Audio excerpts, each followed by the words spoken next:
Hey, Coach. What's up, guys? How you doing? It's all good. Everybody's undefeated.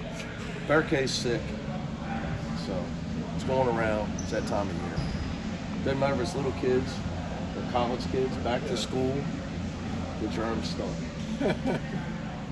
So you weren't kidding when you said you were going to wear this to... Oh, absolutely. Got to be a billboard, man. Support.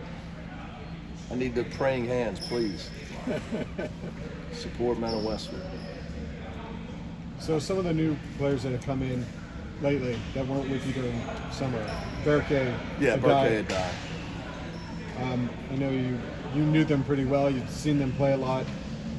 What's your impressions of them so far? Well, Berkey's a little stronger physically than Aday, and he's a year older, so which you can tell when you see them both up close in the face. Aday still looks like he's 15, but although he's 7'3". But yeah, Berkey's probably just played against older guys and had more experience. Aday's got crazy skill level. But again, a problem with being forced internationally. You're forced to play on pro teams, and if you're playing on a pro team and you're 17, you're not going to play. So you don't get a lot of playing time. They play 90 games, so they hardly ever practice. They're no different than NBA teams. So you don't get a lot of reps. So it's an adjustment for those guys to practice. Obviously, where they're from, it's like the NBA. It's training camp 4 or 5 days, and they start playing exhibitions, and then, here you get, 6 weeks of practice, which is very new for them. But it's what they need. That's why it's just way better development venue to be in the college basketball for a young kid, because they need to be in there. They need to learn. They need reps instead of standing on the side watching, guys making $1 million play where they're from. So Berkey's a little ahead of Aday. Coach, how are you imparting your defensive philosophies on a team with so many new players? A lot of teaching, and what you got to do is remind yourself they don't know. Trained or untrained is how I look at it, and I try to remind my staff constantly. When I get in the car, I drive with my left hand and put my right hand on the console every day. It's called a habit. They have no defensive habits, and it's not their fault. So you can't just think, well, we worked on that yesterday. It takes sometimes 2 months, sometimes 2 years to get guys to habitually do the right things defensively. On the ball, off the ball, blocking out, just all the fundamental things. So that's why older teams tend to have the advantage. That's why rookies rarely play in the playoffs in the NBA. We got a lot of work to do. So you got to remind my staff and myself, just because we've been working on it for a week, it's still not a habit for them. So it's just a lot of repetition, a lot more film with the younger team. You just have to do a lot more teaching. So it slows you down a little bit. We're going to have to be more simple to get to the crux of your question, because you can't be the jack of all trades and master of none. So we got to figure out how can we get solid on both ends and don't give them too much, and then they get good at nothing. So we believe in the fundamentals. So got to keep it simple and just repetition every day. Do you like having a blank slate? I think it's healthy. What I've thought about, with college basketball, Tiger could have been here a 6th year, but for his life and his career and evolution, it's healthy for him. It's healthy for Dylan. It'll be painful early for us, but I think it's healthy for Tiger to start building his pro career and experience life. He's turning 24, I think, or 23 at least. I know. So, no, sometimes it is healthy in the evolution of it, but it's painful because you have to train. We're in a business where you get some really good players, just like a business, and you train them, you reap the benefits of it. But here, they graduate, or they go pro, and you got to start over. And that's what makes college coaching so challenging at times. But that's part of it. So you have to embrace it. And I just have one more. In your process here at UCLA, every year you've been here, you've had a better record than the year before. I did not know that. I'm not sure if you knew that. Sure about that? I trust you. Am I right? Or am I wrong? I think so. I think so. I looked it up. He's not technical. You would be the numbers guy. So Dave, you would know that. Yeah, so I think you've had a better record than every year, the previous year. Yeah, I would say. I mean, last year was our best team, and I really felt if we'd have stayed healthy, I would have made us favorite to win the championship. I don't know if that's realistic every year. That's twice I've done that in my career. My first 6 years at Cincinnati, we pulled that off, which means it was painful early. So, the evolution piece is part of it. For us here, I'm more focused on the only record I can give you here is our NCAA tournament record. We're 9-3. With one COVID, we didn't get a shot at it. So, in 3 shots, we got 9 tournament wins, which is pretty good. And we try to focus on getting ready for March here. So talking non-technically, Yep. I know you built a real connection with Tiger, Yeah. like at practice and games. How are you building that kind of similar connection with Dylan, would you say? It's going to Europe helped us. We got extra practices, got a few games in. Getting his mind, like with him, he's got to get to a point where, when you're young and you're just in there kind of resting Tiger or you're resting Amari, and you don't have to play well every game. Like you don't have to show up every day. So you got to know like you're going to play through mistakes now, and you're going to be out there, and I got to be able to count on you. So a lot of that is me giving him that confidence. So that'll give him a relaxation mentally, hopefully. That he knows he's going to be out there. I know he's going to have some learning curve playing extended minutes, and that's just we'll get through it together. But I don't want he's a guy. Dylan's such a nice kid, where he's just sometimes too sensitive. So I got to be careful, because he doesn't want to make a mistake. He doesn't want to upset me, and he's got to realize he can't worry about that all the time. So I got to help make sure. Like today, he took a shot. I thought he was being too passive. I told him. He got aggressive. He took a really good shot, and it didn't go in. But I have to have you can't just. It's not last year. You can't just run the corners and hide. So it's a lot of that's my job of getting him into a comfort level. Piggybacking off that, how far ahead do you think you are now in practice based on having gone to Spain? And how much do you think that'll help you just throughout the season building off of it? Well, we didn't have, no Burke, no Aday. Burke, you guys didn't get to see because he's, like I said, he's sick. He's really sick this morning. But anyway, it did help. There's no doubt. I didn't really know how much it helped because you were just kind of doing it till we started in the fall, and it wasn't the first time we were really doing a lot of things as freshmen because it wasn't. They were better than I expected, and I'm very well. We did practice a lot in the summer, more than normal because of the trip to Spain. So, it's always good. I've been around. It's good to do it when you need it. When you need the, we could have went last year, but Jaime, I wasn't going to risk him getting hurt. Coming off all those ankles, and we just, that team didn't need it, and I expected them to be playing until April. So, sometimes you got to be careful with wearing them out. But I think it's helped this team for sure. But look, we got so far to go. The truth of this is, we're still working on them understanding that they are the UCLA Bruins, and they're going to decide whether we win or lose.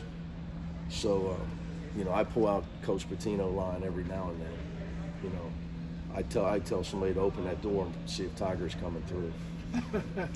Check if Jaime's over here. Nope. So I hit them with that a few times already.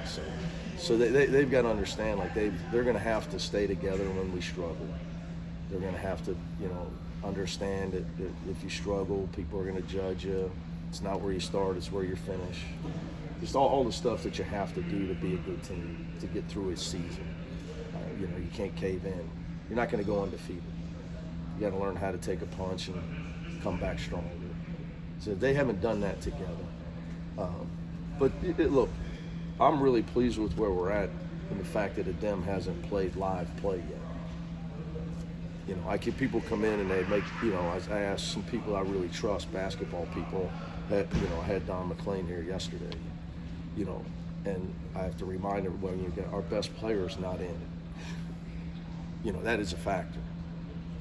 You know, so like if we'd have been practicing last year and you bring people in to watch and Jaime's not out there, you know, we wouldn't have looked as good. You know, we're going to look a lot better with them out there. But I think it's helping us get all these other guys reps. But when the lights come on, we need to have him ready. I'm well aware of that. So you're doing a lot of 4-on-4. Is that? Yeah. Well, no Burkay today, but we break it up. You know, yesterday we played more 5-on-5. Yeah. We do a lot of stuff. 5-on-4, 4-on-3, no dribble games. So today we're working on playing. You saw we're working on playing two big guys together. Coach, you seem like you have a lot of versatility with those wings, a lot of height, a lot of length. We've definitely taller, no question. Yeah, how exciting is that to be able to do some different things? Well, it should help you defensively. Mm-hmm. You know, if you play smaller, it should help you on offense. You spread the floor, you should be able to make more shots. You can't play small and be a bad offensive team. You're in trouble.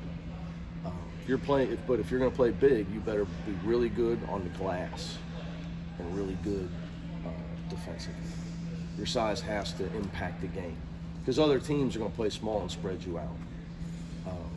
So it does give you more versatility. You know, I think we'll be deeper more because we're going to have to be, because freshmen can't play 33 minutes. They just can't. You know, it's a very rare thing to have a guy like Amari or Aday that could handle those kind of minutes. Those guys were elite athletes as a freshman that could handle that. Burkay can maybe handle, starter minutes for a long period of time, but even he's still, it's new for him. So we're going to have to rotate guys. The younger guys, you got to rotate. Because young guys get tired. It's a house of cards, man. They don't gradually struggle. They go from playing well to awful as soon as they get tired. Turnover, foul, layup. They give up a layup.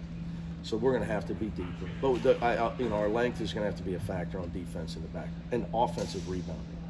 This could be our best offensive rebounding team. And I would say that because multiple guys and size, not just in the paint, but on the wings as well. Alon Philbou's going to be as good offensive rebounder as a perimeter player that I've coached by the time it's all over. Aday's ability to initiate the offense. Oh, Aday can play offense. Just as far as his passing ability and everything. Yeah, well, he can score too, man. So. Right, and I was just going to ask you, do you have to, I guess, be patient with him as far as when to initiate the offense, when to attack, and that sort of thing? Just he had the tendency to gamble too much. He thinks he's a quarterback in football. He likes football. He's the only European guy that doesn't like soccer. So he couldn't wait to get here. All he wanted to do was he was at the North Carolina Central game. I mean, he could not wait to get to a football game. So I told him he's got to look up Brett Favre. Great quarterback, had to learn to stop trying to force passes. So he doesn't do any good to be a great passer, but you keep trying to thread, assist turnover. So, he has to, he's been. Had to explain to him turnover equals bench. Yeah, how much will you you've been known for the quick hook, so to speak. With so many freshmen, are you going to have to maybe back off on that a little bit? I'm more of I'm just trying to win. You guys turn the ball over, it's hard to win. But I would say that the fatigue is just going to be the key. Fatigue is going to be more strategy is going to be that. As far as in coaching, you don't ask guys. If you are asking guys to do things that they're not ready to do, you're in trouble. Because they're not going to be. If they're not, you got to judge what can he do, what is he capable of defensively as a freshman. And you better figure that out. Because if you say, well, this is how I want to do it, and he can't do it yet, it's bad coaching. You got to adjust. So it's not being patient; it's having the right strategy. How much can he get now? If you got to be able to get it. He can't just get pushed around, and like he and Devin, Kenny tends to throw everybody around and get pretty physical in practice. We allow a lot of that, trying to get them ready. But strategically, we're going to have to figure out when we have freshmen out there, what can they handle? Is Lazar kind of the He can quarterback handle and anything. coach of that? He kind can of- handle anything. Yeah. I don't have to worry about it. How important is a guy like that with all Well, the for other... my sanity, you got to have some older guys. Lazarus helped my sanity. That somebody that can be in the right spot that I don't have to worry about all the time, and he helps other guys get in the right spot. When you're talking stamina for freshmen, is it a real issue for a 7'3" freshman? Would you say? What was his? Oh yeah. But again, I would go back to Aday's past of being on a pro team. Like Jan Vide played for Real Madrid's. He's at their academy team. Where he's their best player.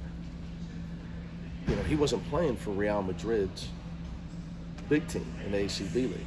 Aday was playing he was on Zaragoza's real team. Well, you go game after you go a month and play 5 minutes, and they practice maybe twice because they had 13 games that month. It's like the NBA. So it's hard to get better, but it's also hard to get your conditioning up. So like this month of practice, it would have been great to have him all summer. He more so than Burke, Aday needs college basketball to be ready for when his day comes in the NBA. I mean, you see, he turned 18 in April. He's just a baby. You see his face. But he needs college basketball.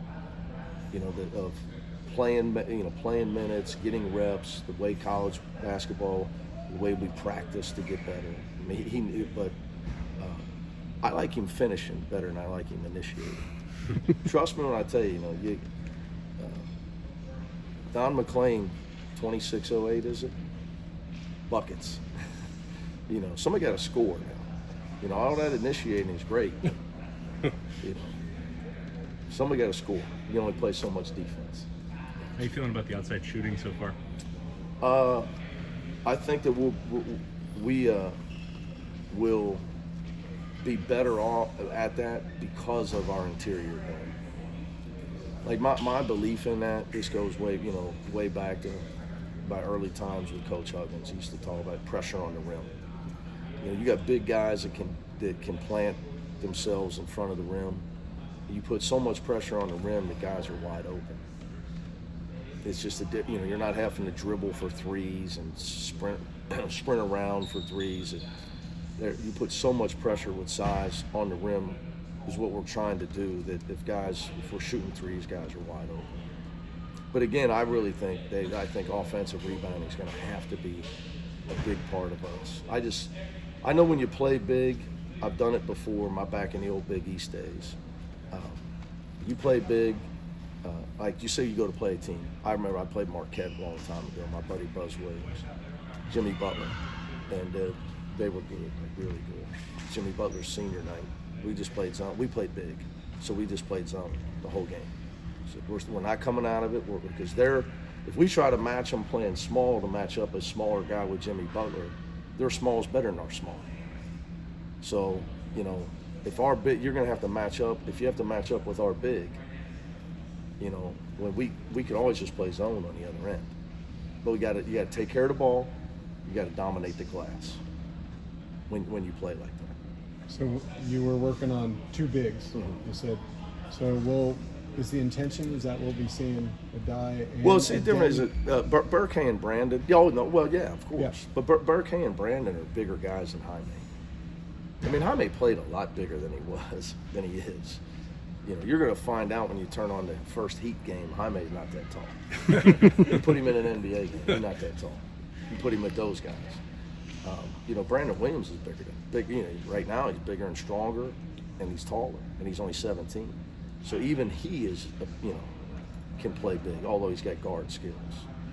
So even when Burke and Brandon are playing, they're playing bigger. But I know, like, the question that everybody, what's up, coach?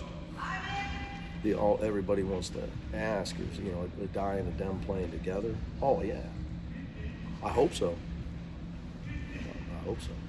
There was a moment when Brandon Williams went up and got a layup through like 3 people taller than him. Yeah. And then also got a 3. That's when I told Coach Savino, guys from Queens are a lot tougher than guys from Jersey City. What kind of versatility does he bring as both being able to Yeah, play in the front he's and our forward? he's got a lot of high man in him. Yeah, a lot of high man in him. Bigger, but tough kid. You know where he's from, he's got no fear. And he's skilled. He really knows the game too. He really knows. You put that kid in the high school game back at Christ the King with my buddy Joe Arbitello, where he could, from an age standpoint, he should be. He's the top 25 player in the country. I saw a couple other things. Will McClendon deflections go. I was waiting. I was waiting for you guys. I wasn't gonna bring it up. Making shots. You know, I know. Look, I know Will had a rough year at times last year, but I kept telling you, you know, he didn't play his senior year in high school. He had you know, some people have ACLs and they come back like it's nothing. And then he had a traumatic ACL, and it took him over a year to come back, if you remember. And he didn't shed the brace till almost January. So just from a mental standpoint, he's a different player. You know, and those of us, not just myself, you know, Grant Rice is you know, I think he's won 13 state titles. He's one of the best high school coaches in America. I mean, he knows players. You know, so I'm not here to put pressure on Will. I'm just going to tell you guys, he's going to be a pleasant surprise for our fans. Pleasant surprise. And maybe not a surprise, but just continued development. Kenny looks really so lean, and then yeah, I give Coach Coach Savino has done a great job with Kenny. But I've always said this, you know, like people ask me about like transfers or developing players, and you got to do it all in this era. You got to be able to. You can't say I'm not taking transfers. You can't say I'm not developing any players. I want all transfers. You got to try to put the best team you can together. But you know, I believe in player development. If a guy's got a great attitude and he's got toughness, those guys all work hard. If you have a great attitude and you're a tough guy and you'll do hard things, you're going to get better. It's why, like, when I got the job and Jules Bernard led the Pac-12 in turnovers, I knew he was going to become a good player. And people would say, you know, you say I had to take him out because the reason I was taking him out with the quick hook to break him of the habits that were making him not a good player. And once we got that out of him, I knew he was going to be a good player because Jules Bernard's a great guy with a great attitude with tremendous toughness. And, you know, he helped us win a lot of games, a whole lot of games, you know. So I just believe in those kind of guys. They're just certain, you know, like Kenny, you had to get him in better shape. Get him to relax. Nervous wreck, he makes a mistake, you know. Same with like Dylan's. I got to make sure that he can't be afraid to make a mistake. And that's on me. And with Kenny playing so many big games last year, I'm assuming that's going to help him confidence-wise. I mean, playing key minutes in tournaments. And, yeah. Well, you see, you got a guy. Still got a guy who's played in the Final Four on our team. That's, you know, that's a plus. He's 9-3. Kenny's 9-3 in NCAA tournament games, and he's helped win some of those games. And I would just tell you, you know, look, the play of the game last year when we lost in the Sweet 16 was when Kenny tried to take a charge and he got hit in his hip, and he couldn't feel his leg the rest of the game. And you know, it happened in the Cal game, and he was out almost 2 weeks. He's got a pinched nerve in his hip. And he tried to take the charge to start the second half, and he couldn't even go get a rebound. He was trying to play because we didn't have anybody else that could, you know, stop Timmy or at least get in his way. But he couldn't go after the ball. So, you know, Kenny's he's the best non-starter in America, is what I would tell you. America's backup. But he may, I'm not saying he's not going to start this year. Back to the, you asked about Aday and Aday. What about Aday and Kenny? Because Aday can guard anywhere out on the court. That's the beauty of him. And that's what makes him such a great pro prospect. You guys had that mid-range drill there at the end. I believe 121 was on the scoreboard. You What's got to the get 100. target? You got to get 100. I guess, what would you think of, to go 21 over that target? Yeah, that means we didn't practice. I didn't make them practice hard enough. They weren't tired enough. So if I get them really tired, then it gets closer. They had a lot of energy at the end. What's the record? Do you remember? Oh, probably like 128. They were close. Is that the regular way that you end practice, or do you have a variety of different? Yeah, we change it activities up. like that? We have a different free throw thing that we do at the end as well. What's the low record? Bad, 80, probably 80. Probably say 80, so yeah, not good. What's the consequence of not getting to 100? You just got to do it again. Do it again. Around here, we try to do it till we do things that are going to help win games. As a coach, the minute you accept anything less than that, it's your program's problems are your fault. Have there been any kind of unexpected developments that you've seen in practice, or maybe things you didn't necessarily anticipate? No, it's early. Too early for that, I'd probably say. Biggest key, people ask me how's practice going, is nobody got hurt. Somebody asked me today, how's practice today? Nobody got hurt. So I wish you guys a happy Friday, the best day of my life. October 6, 2006, Samantha Jean Cronin's birthday. There you go. All right.